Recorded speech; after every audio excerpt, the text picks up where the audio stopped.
Wow, not the news that I expected to wake up to today at all. This is the last thing that I expected. You guys know that I am pissed off with this team. It's no secret. I did not think in my wildest dreams I was going to wake up to see a tweet from Elliot Friedman saying, in the aftermath of their 6-2 loss to the Edmonton Oilers on Saturday, the Rangers have made it very clear they are interested in making moves and shaking up their roster. Among names indicated are Chris Kreider and Jacob Trouba, although other options will be considered. This is wild. And I apologize for going live late. I woke up, saw Yusei Kikuchi was an Angel, saw there was nothing else, went my ass back to bed, and I thought there was no way anything else was going to happen. And then I wake up about 40 minutes after the tweet dropped from Elliot Friedman, so I do apologize for being late on that. And I see that these two are on the trading block, and we are going to look at this at every angle, because there are multiple ways to look at this. You could look at this as Drury using the media as a mouthpiece to potentially get them going and get some motivation and light a fire under their ass. You could look at this as it's real. You could look at this in many ways. We are going to discuss all angles, but all I know is this. As someone that has been very critical of Chris Drury, I could at the very least appreciate that there is something at least happening here. At least there is something that is being done. If it's to light a fire under their ass, then good. And if that doesn't, I should say, if it doesn't light a fire under their ass, then see you the fuck later. So to me, it sounds simple here, and I can at least appreciate that that's what's going on here. I still believe this should have happened in the offseason. That's where I still have my gripes with Drury. But if I'm going to sit here and bitch and moan about nothing happening at all, I have to at least appreciate when it looks like something is going to happen. And this is what we got so far as substance. But we're going to talk about it. Leave a like on your way into the live stream. Subscribe if you guys are new, especially if you're Ranger fans. And turn on your notifications so you know when I upload or go live. This is unbelievable. This is truly unbelievable. So, last night, it felt suspicious. Felt very suspicious last night because we got the news that Brerard was called up. And I thought, okay, Filipino is still not ready to go, or maybe even Zach Jones was injured for longer than we think because of the fact that they had 8 defensemen on the roster. So I thought, okay, maybe he could be out long term. Maybe this is a Filipino injury and he's going to be out long term and it's worse than we think. And then Brerard was just going to hop into the lineup and take place there. And then we find out that Victor Mancini and Chad Ruhwedel were sent down in the corresponding move. Even more weird, because that means they are left now with 6 defensemen. And now we fast forward to this morning where first I saw that tweet and then I see Chris Kreider is day to day, which I don't know how much stock to put into that, if that's real or not. Maybe there is a trade that is actually coming to fruition soon. I don't know. But I guess we'll find out about that one very soon. But the fact that Chris Kreider and Jacob Trouba's names were dropped is still just wild to me. And not necessarily Trouba. Kreider definitely is a little bit more of the surprise here because Jacob Trouba, we know this offseason how things went down there, and then of course he pushed Drury around, ended up staying, and Chris Drury cannot be happy with what he's seeing. He can't be happy. And as much as I've been critical of him, I am glad at least for once he's looking at the record and saying, I don't give a fuck, this isn't good enough. Because it truly isn't, and clearly he's pissed off just as much as we are. So, and he's got to be less happy than we are, I at least would hope, because he's the one that decided we're going to run it back with this core again, and I'm going to live and die by this core. So, he can't be happy, because his job's going to be at stake. If that's the case, if he's delivering false promise to the owner and saying to the ownership group that we're going to run it back because we believe in this group and we think that this is the group to get it done. I can tell you right now, if Dolan is seeing the 1-6 record versus playoff teams, he cannot like this either. And maybe he stepped in. I don't know. Again, there are multiple angles you could look at this. But the angle that is, of course, the most interesting that's floating around online is, could this just be a mouthpiece technique and this is just to light a fire under their ass and it's nothing more than that, they're not actually getting moved, I'm open to believing that idea. The only thing that makes it interesting is that it came out of the mouth of Elliot Friedman. Because if it was Larry Brooks or it was any of the local media outlets, I would maybe get behind that theory a bit more and say, yeah, that makes complete sense because we know that they're puppets of the organization, especially Larry Brooks. I would be able to get behind that theory a bit more. But the fact that it's the top dog, if you will, in Elliot Friedman makes it very interesting. And again, I know that there was also rumors this offseason that he would spew, but the dude also says, I wonder more than Kanye West. So who the hell knows if any of that was actually true and it was just him speculating, guessing, whatever. But to have substance to that degree and for it to be a tweet versus just a clip from 32 Thoughts makes this very interesting. I love that this is happening though. I love it. And now with Chris Kreider injured, Phil Petel's still not ready to go. The lineup is very interesting for tonight. So we're looking at a line combination of Artemi Panarin, Vinny Trocheck, Alexi Lafreniere being the first line now, if you will, tonight. Brett Brerard, welcome to the show, buddy. You're on the second line with Mika Zibanejad and Will Cooley. I'm praying for you. And then we got Edstrom, Kakko, and Smith. So Kakko playing center, it's looking like. And then VC, Carrick, Brodzinski as the fourth line. The defense remains the same, although Jones comes back in for Braden Schneider. So, wild stuff today. Wild stuff. This lineup is very interesting. And then Matt Rempe was also called up as an extra forward, which he's not going to play tonight, but it is interesting there. And Edstrom being up on the third line is a little bit surprising to me because I would think VC's maybe more worthy of playing up on that third line right now with the way things have been going, but that's just my opinion. At the end of the day, at least there's something being done here. And again, whether this is really a Kreider injury or if a trade is actually close and they're protecting him, Rempe's playing. Vince confirmed it. All right, I don't know who's out of the lineup then. I guess maybe Brodzinski is out of the lineup. I'm just reading what Staple had as the lineup for today. So, never mind. But I apologize. Brodzinski out. Okay, that makes sense. That makes sense. So Rempe's in. This is insane, though. This is freaking wild that we are here. And again, I just wish this all transpired during the off season. God forbid it did. But again, at least something is happening potentially. We'll see where it goes, but this is interesting. And for all the people that are sitting online saying, oh, they can't move Kreider, we can't move him, fan favorite, and all the other stuff, this is the crap that gets you. This is what keeps you from winning. That's the type of move that keeps you from winning if you're not willing to move a guy like Kreider.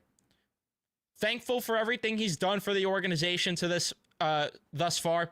Thankful if he stays beyond his welcome here and ends up playing better from this little news drop, and potentially it motivates him.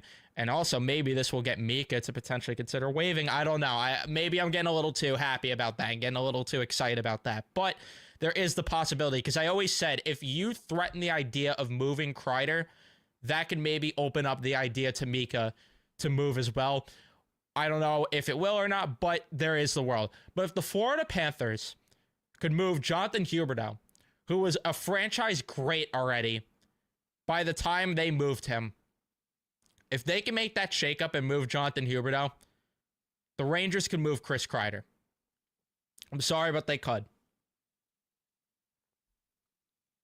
And I'm interested to see if they do move him, where they go with this and who he goes for. But the bottom line is Chris Kreider has been here for a very long time now, over a decade at this point. They have not won with him. If moving him means a shakeup and means it betters your chance to win, then you do it. You absolutely 1,000,000% do it. And Jacob Trouba, again, I'm not surprised. I figured maybe there was a chance that he would be moved by the deadline because of the fact that at least he only has to play like 20-something games, away from his family and all that other stuff, since that's what the impact was on that whole thing. Maybe he gets moved towards the end of the season and it's at least a little bit better. Or maybe it might have been his wife's residency ends by the end of the year, like this year, like calendar year, not anything else. But so maybe there is the world that it does happen, but I don't know. All I know is that I am glad that something is happening here. And this is it. I mean, they made aggressive moves in 94. And what happened? What happened when they made aggressive moves in 94? Will it make the same impact? I don't know. But all I know is that if I'm going to sit here and bitch and moan, like I said before, I will reiterate my point. If I'm going to bitch and moan when this team does absolutely nothing but sit on their hands and play patty cake with these core guys, I can't sit here and get all pissed off and complain when there's at least a semblance of something going on here, accountability-wise. Whether this leads to something or not, who knows? And then if it doesn't lead to anything, that's where I'll get pissed off again. But for right now, as we're sitting here on November 25th, this is real, and this is unbelievable. This is unbelievable. That's what it is. And this is at least something to take as a positive, that Chris Drury is not complacent right now. He is not happy with what's going on in this organization, or it could be Dolan. Who the hell knows if Dolan's stepping in, and that's what this is. Regardless, Chris Kreider has 9 goals, no assists thus far to start the season. That's not good enough. It's just not. And then Jacob Trouba, he is so clearly checked out. He is so clearly checked out. When he comes in talking about how this is the last dance and all that other shit, and when he's pushing the GM around, he doesn't give a fuck right now. He doesn't want anything to do with this organization. And get the hell out of my city if that's the case. Don't let the door... Actually, please let the door hit your ass on the way out. Worst captain in the franchise's history. And I will be celebrating like they won the Stanley Cup if he gets moved. I can tell you that right now. But, yeah.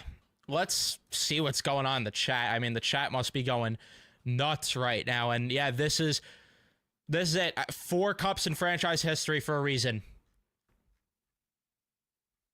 Something's got to give.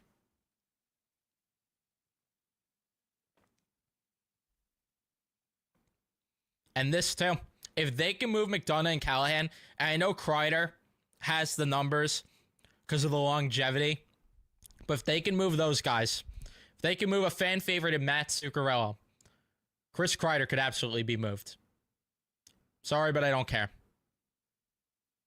It is not clickbait, my friend. There is legitimate substance to this.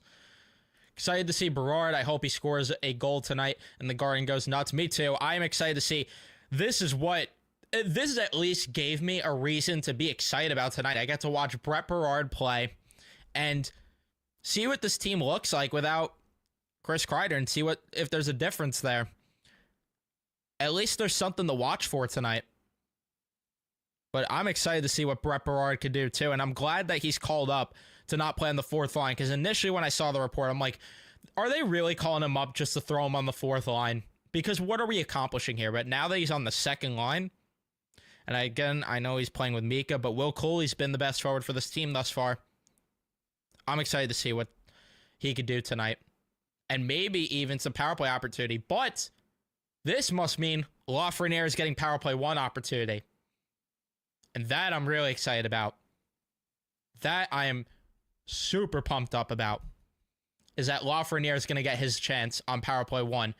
I would envision you move Trocheck to the net front then tonight. And then Laff will either be in the bumper or hopefully we just do a non-stationary power play type deal and, try to open up multiple options, but we'll see what happens with that. But this is interesting. And I get everyone saying in the chat that this could be a smokescreen, and I'm not disagreeing with that, but if it doesn't light a fire under his ass, then you have to wonder if things are actually going to change.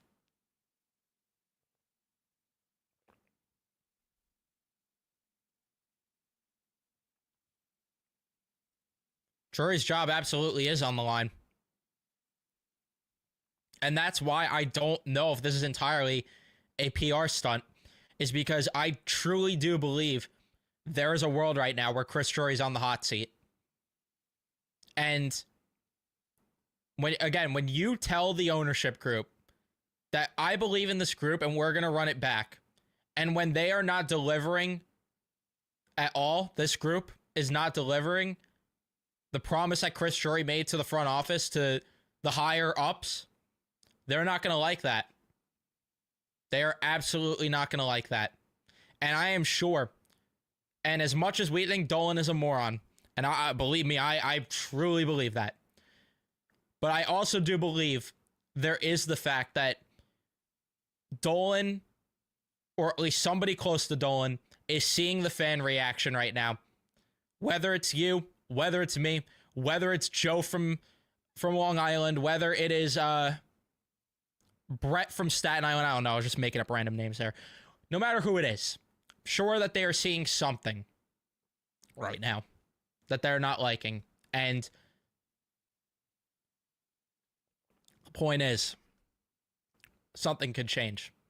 And Drury could be on the hot seat.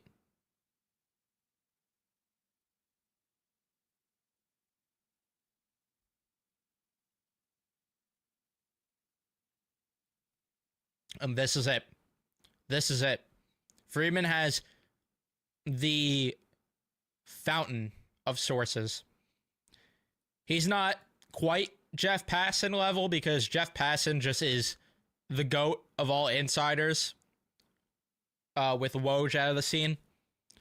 But he's the closest thing we have to that in the NHL. If this was a PR thing, I truly believe Larry Brooks would have been reporting this. I truly believe Arthur Staple would have reported this. And then don't get me started on the other two, or other three. Don't get me started on the other three, because they wouldn't report it. But that's besides the point.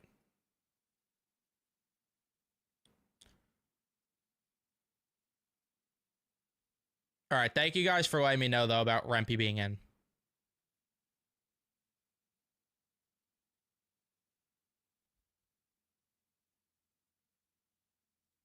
And with the way KREIDER's playing at 5-on-5, yeah, you have to consider it. You just have to consider it.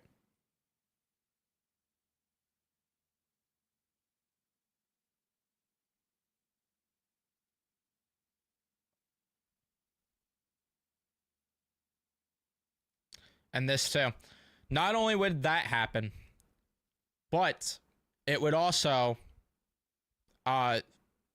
send a message that they're not fucking around here, and that they're not complacent with where they are as a franchise. I do wonder this, though.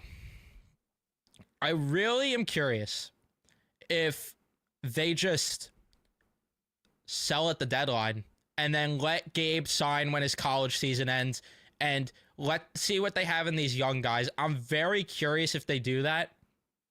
I'm not sure if they do, but I'm curious if it's an option. If not, I wonder what Chris Kreider does get moved for potentially.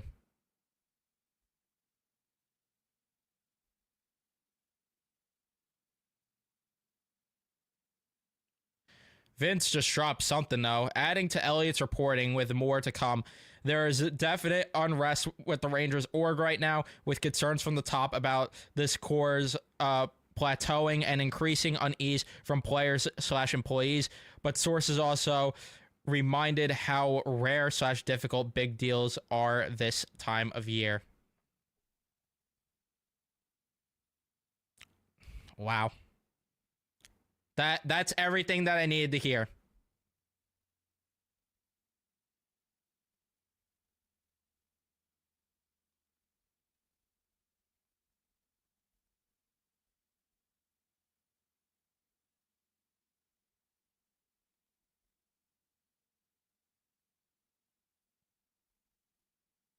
That's everything I needed to hear. This is not a PR thing. I don't think this is a PR thing. Because I believe it.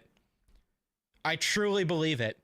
You can't tell me for 2 seconds, you cannot tell me that Chris Drury says to ownership, whether he actually said it or said it by his actions, no matter what he said by his actions, we're running it back with this core.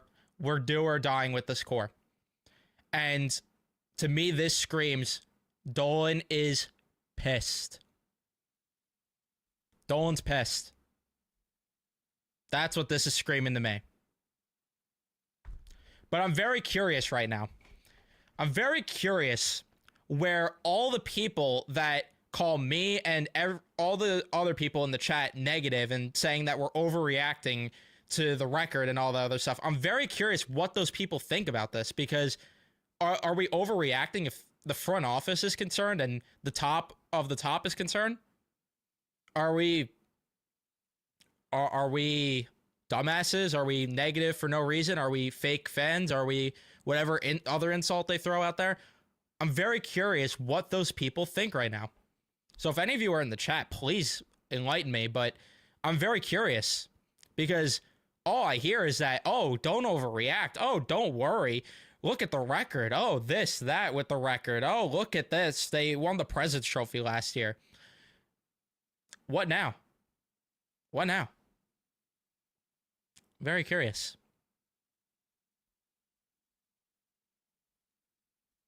Late on the entry here, but my bigger question is how KREIDER on the block out of all other unmovable players. KREIDER has always had sore starts and been up and down. If you're asking why KREIDER out of anyone, I guess because he has one of the more movable deals.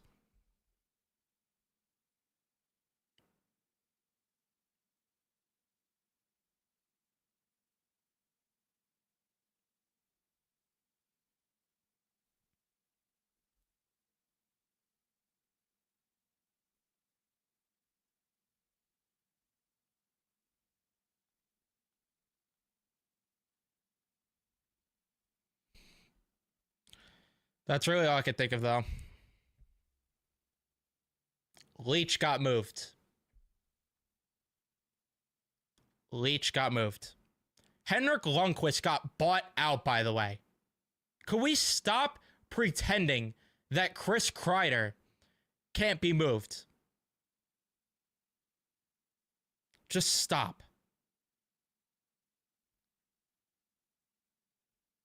If you don't want Chris KREIDER moved because you're attached to him, that is a problem. You need to let go and realize this team needs to do something. You could like KREIDER, you could wish him well if he goes to another organization, but you can't sit here and say the Rangers are in the best position with this group to win. And out of anyone they can move, he's one of the more movable pieces right now.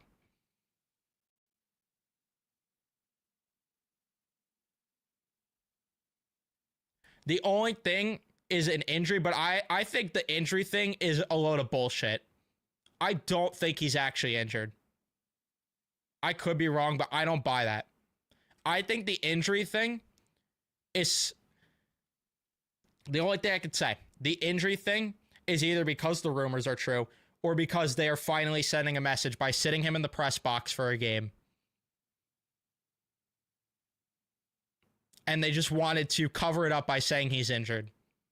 Because I always said, if they're going to sit any of the guys, mask it by saying and making us gaslit into the fact that it's an injury. You don't have to tell us you're doing it because of accountability. Just say it's an injury and get it done. Maybe that's what this is. And that's what I think it is. I think that it's all bullshit. I don't think there's an injury. I think that this is because of the fact that they're not happy right now.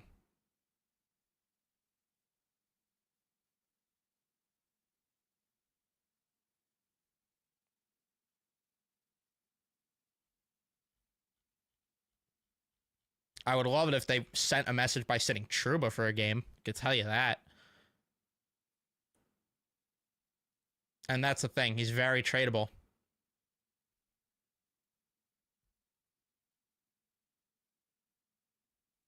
My 6-year-old daughter could see how shit this team is. She says that we never have the puck. Or why do we never have the puck?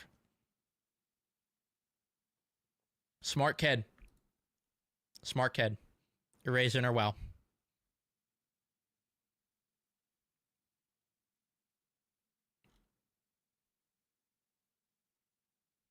And this is the part, though, that I do have a hard time with. Is that last part. Do we trust Drury to make the right moves? I have to believe it to see it. That's where I'm at. Because of how much of a moron I think he is. And how much of a clown I think he is. But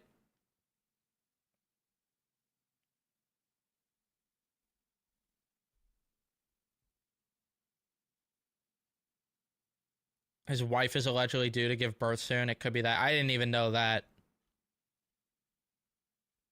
I had no idea about that. If that's the case, then, again, still could be true, the rumor.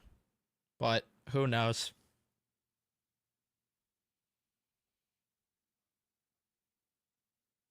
And this is what everyone's saying, and I could get behind, Anthony. That the trade talk could just be a warning to this core that they're finally going to be held accountable, and that if things don't turn around, a move will be made. I could 1000% get behind that, and I think that's what's happening here. But if things don't shake up, which I honestly, again, I don't expect this to light a fire under their ass, because every single time that they've got any sort of accountability thrown their way, they sulk and bitch and moan. So I don't expect anything to be different this time. If it is, great. But I don't expect it to be any different.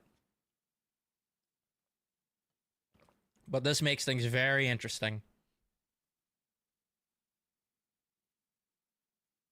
And I don't know. No clue. I have no inside source on that. I couldn't tell you. But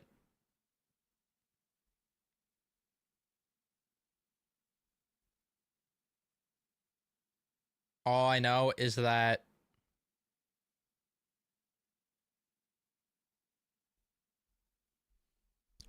as long as they shake something up, I don't care. And as long as, like, again, even if this is nothing more than a warning, then I am thrilled about that. Because this is the most we've seen this team hold anyone accountable in this core's existence. Like, this is the message. This is the message to that's put up or shut up. Because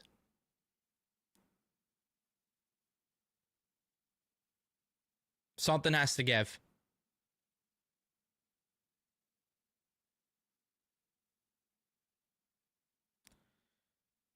But I am going to wrap this one up because we have a lot to talk about, of course, later on the post-game show. And I got things to do today, so otherwise, believe me, I would be so down to go an hour, 2 hours, whatever it may be. But fortunately, I just don't have that kind of time today. But I will be live, of course, for the post-game later, so be tuned for that. Thank you guys so much for tuning in and watching. Don't forget to leave a like if you haven't already. Don't forget to subscribe, turn on your notifications so you know when I upload or go live on the channel. And I'll see you guys in the next one.